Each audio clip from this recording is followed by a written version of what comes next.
Hi hello friends, എല്ലാ കൂട്ടുകാർക്കും ഷാൻവി വ്ളോഗിൻ്റെ പുതിയൊരു വീഡിയോയിലേക്ക് സ്വാഗതം. ഇന്നത്തെ നമ്മുടെ വീഡിയോ അപ്പോൾ നിങ്ങൾക്ക് മനസ്സിലായിട്ടുണ്ടാവും. ഈ ഒരു കലക്കാനായിട്ടുള്ള വെറൈറ്റി ആയിട്ടുള്ള നമ്മളൊരു ബ്ലീഡിങ് ഹാർട്ടിൻ്റെ പ്ലാന്റിൻ്റെ വീഡിയോ ആണ്. അപ്പോൾ നമ്മുടെ പ്ലാന്റിലിപ്പം നന്നായിട്ട് വെട്ടിയൊക്കെ കൊടുത്തിട്ടുണ്ടായിരുന്നു, കുറ്റി പോലെ ആക്കിയിട്ടുണ്ടായിരുന്നു. ഇപ്പം പൂവിടാൻ തുടങ്ങിയിരിക്കുകയാണ്. അപ്പോൾ സീസണില്ലാതെ ഒരു പൂവ് തരുന്നൊരു പ്ലാന്റും കൂടിയാണ് നമ്മുടെ ഈ ബ്ലീഡിങ് ഹാർട്ട് എന്ന് പറഞ്ഞാൽ. ഇതിൻ്റെ പേര് പോലെ തന്നെ ബ്ലീഡിങ് ഹാർട്ട് എന്ന് പറയുന്ന പോലെ തന്നെ ഇതിൻ്റെ നടുവിലൊരു റെഡ് കളറുള്ള പൂവാണ്. വൈറ്റും റെഡും കൂടിയാണ് ഇതിൻ്റെ പൂവ് വരുന്നത്. ഈ ഒരു വൈറ്റ് കളർ ഒരു ലീഫ് പോലെയാണ് നിൽക്കുക. അതിൻ്റെ ഉള്ളിൽ കൂടെ ഈ റെഡ് കളർ വരുമ്പം കാണാൻ നല്ല ഭംഗിയാണ്. നാട്ടിൻ പ്രദേശങ്ങളിലൊക്കെ ധാരാളമായിട്ട് പണ്ട് കണ്ടുവരുന്നൊരു ചെടിയായിരുന്നു. പക്ഷേ ഇന്ന് നമ്മൾ വീടുകളിലൊക്കെ അലങ്കാര ചെടിയായിട്ടൊക്കെ ഉപയോഗിക്കുന്ന ഒരു പ്ലാന്റും കൂടിയായിട്ട് മാറിയിരിക്കുകയാണ്.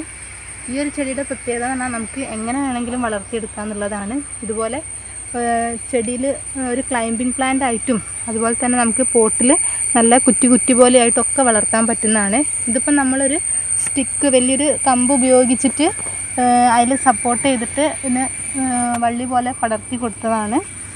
ഇതുപോലെ കുറ്റിയായിട്ട് നമുക്ക് വളർത്താം. അതായത് വളർന്നു വരുമ്പോൾ തന്നെ കട്ട് ചെയ്ത് കൊടുത്തിട്ടുണ്ടെങ്കിൽ ഈ ഒരു വലുപ്പത്തിൽ തന്നെ പൂക്കളൊക്കെ ഉണ്ടായി വരുന്നതാണ്. നമ്മൾ ഉണ്ടാകുന്നതിനനുസരിച്ച് ഉണ്ടായി കഴിഞ്ഞാൽ പൂവിട്ട ഭാഗങ്ങൾ ചെറുതായിട്ടൊന്ന് ട്രിം ചെയ്തോ അല്ലെങ്കിൽ കട്ട് ചെയ്തൊക്കെ കൊടുക്കുകയാണെങ്കിൽ വീണ്ടും പെട്ടെന്ന് തന്നെ പൂവ് ഉണ്ടാവുന്നതാണ് ഈ ഒരു ചെടീൻ്റെ മറ്റൊരു പ്രത്യേകത. പണ്ട് കാലങ്ങളിലൊക്കെ അധികവും ഈ വേലി കൂടിയും അതുപോലെ തന്നെ നമ്മളൊരു വേലി കെട്ടാനും ഒക്കെ ഉപയോഗിച്ചിരുന്നൊരു ചെടിയാണ്. ഇന്നത്തെ കാലത്ത് ഇപ്പം വീടുകളിൽ ഡെക്കറേറ്റീവ് പ്ലാന്റ് ആയിട്ട് മാറിയിരിക്കുകയാണ്. ഇപ്പം നമുക്ക് ഗാർഡൻ മാളിൽ അതുപോലെ തന്നെ ചെറിയ നഴ്സറികളിലൊക്കെ പോയി കഴിഞ്ഞാൽ ഈ ചെടിയുടെ ചെറിയ തൈകൾ 10 രൂപയ്ക്കും അതുപോലെ തന്നെ 20 രൂപയ്ക്കൊക്കെ നമുക്ക് കിട്ടുന്നതാണ്. അത്രയ്ക്കും ആൾക്കാർ ഇഷ്ടപ്പെട്ട് തുടങ്ങിയൊരു പ്ലാന്റും കൂടിയാണ്. അപ്പോൾ ഇതിൻ്റെ ഒരു കെയർ എന്നൊക്കെ പറയുകയാണെങ്കിൽ വളരെ സിമ്പിളായിട്ട് ലോ മെയിൻ്റനൻസിൽ നമുക്ക് ഉണ്ടാക്കിയെടുക്കാൻ പറ്റുന്നൊരു ചെടിയാണ്. നമുക്ക് സീസണില്ലാതെ പൂവൊക്കെ തരുന്നൊരു ചെടിയാണ്. കൂടുതലായിട്ട് വളപ്രയോഗത്തിൻ്റെ ഒന്നും ആവശ്യമില്ല. നമ്മൾ മണ്ണിലൊക്കെ നട്ടു കൊടുക്കുകയാണെങ്കിൽ വളപ്രയോഗമൊന്നും ചെയ്യാറില്ല. സാധാരണ ചട്ടികളിലൊക്കെയാണ് നമ്മളിത് വളർത്തുന്നതെങ്കിൽ നമുക്ക് ചാണകപ്പൊടി, മണൽ ചേർത്ത മിശ്രിതമാണ് സാധാരണയായിട്ട് നമ്മൾ പോട്ടി മിക്സ് ആയിട്ട് ഉപയോഗിക്കാറ്. വീട്ടിലൊക്കെ ചാണകപ്പൊടിയൊക്കെ ഉള്ള ആൾക്കാരാണെങ്കിൽ ഇടയ്ക്ക് ചാണകപ്പൊടിയൊക്കെ ഇട്ട് കൊടുത്താൽ ഇതുപോലെ എപ്പോഴും വീട്ടിൽ പൂവുണ്ടായി കിട്ടും. നമ്മൾ ചാണകപ്പൊടിയാണ് ഇതിന് ഫെർട്ടിലൈസർ എന്നുള്ള നിലയിൽ കൊടുക്കാറുള്ളത്. ഒന്നെങ്കിൽ ഉണക്ക ചാണകപ്പൊടി നമുക്ക് പോട്ടിൽ മിക്സിൽ ആഡ് ചെയ്ത് കൊടുക്കാം. ഇല്ലെങ്കിൽ നേർപ്പിച്ച പച്ച ചാണകമാണെങ്കിൽ നമുക്ക് വെള്ളത്തിൽ കലക്കിയിട്ട് അങ്ങനെയും വേണം ചെടിയുടെ മൂട്ടിലൊക്കെ ഒഴിച്ചു കൊടുക്കാവുന്നതാണ്. നമ്മളിതിന് ശ്രദ്ധിക്കേണ്ടത് സൂര്യപ്രകാശമാണ്. നല്ല ബ്രൈറ്റായിട്ട് സൺലൈറ്റ് കിട്ടുന്ന ഒരു ഏരിയയിൽ ഇതിനെ സ്പോട്ട് ചെയ്യുക എന്നുള്ളതാണ് വേറൊരു കാര്യം എന്ന് പറഞ്ഞിട്ടുണ്ടെങ്കിൽ. നല്ല ലൈറ്റുള്ള സ്ഥലത്താണ് നമ്മൾ ഈ ചെടി വെക്കുന്നതെങ്കിൽ നമ്മൾ പ്രൂൺ ചെയ്ത് കൊടുക്കുകയാണെങ്കിൽ നല്ലോണം പൂക്കൾ ഉണ്ടാവുന്നതാണ്. ഈ പൂക്കൾ ഉണ്ടായിക്കഴിഞ്ഞാൽ നമുക്ക് 1-2 ആഴ്ച വരെ നല്ല ഹെൽത്തി ആയിട്ട് തന്നെ ഇതിങ്ങനെ നിൽക്കുന്നുള്ളതാണ് ഇതിൻ്റെ മറ്റൊരു പ്രത്യേകത. പൂവുണ്ടായിക്കഴിഞ്ഞാൽ നമ്മൾ ആ ഭാഗം നോക്കി കട്ട് ചെയ്ത് കൊടുക്കുക. അപ്പം പുതുതായിട്ടുണ്ടാവുന്ന ഇലകളിൽ പിന്നീട് മുട്ടുകളോടുകൂടിയായിരിക്കും വരുന്നത്.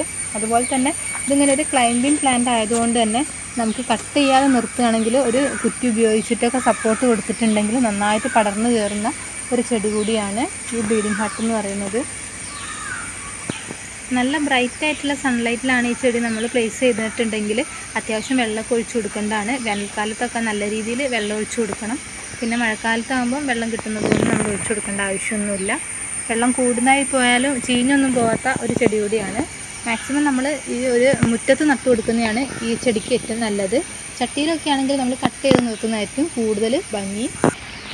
ഇത് ഒരു ക്ലൈമ്പിംഗ് പ്ലാന്റ് ആയതുകൊണ്ട് തന്നെ നമുക്കിത് എങ്ങനെ വേണമെങ്കിലും സെറ്റ് ചെയ്യുക എന്നുള്ളതാണ്. നമുക്കിതിപ്പോൾ ഡെക്കറേറ്റീവായിട്ട് ആർച്ച് പോലെയൊക്കെ സെറ്റ് ചെയ്ത് കൊടുക്കാം. ഇല്ലെങ്കിൽ മരത്തിൻ്റെ മുകളിൽ നന്നായിട്ട് നമുക്ക് ക്ലൈംബ് ചെയ്തിട്ടുണ്ടെങ്കിൽ നന്നായിട്ട് പൂക്കൾ ഉണ്ടാകുമ്പോൾ ഒരുപാട് ഭംഗിയുണ്ടാവും.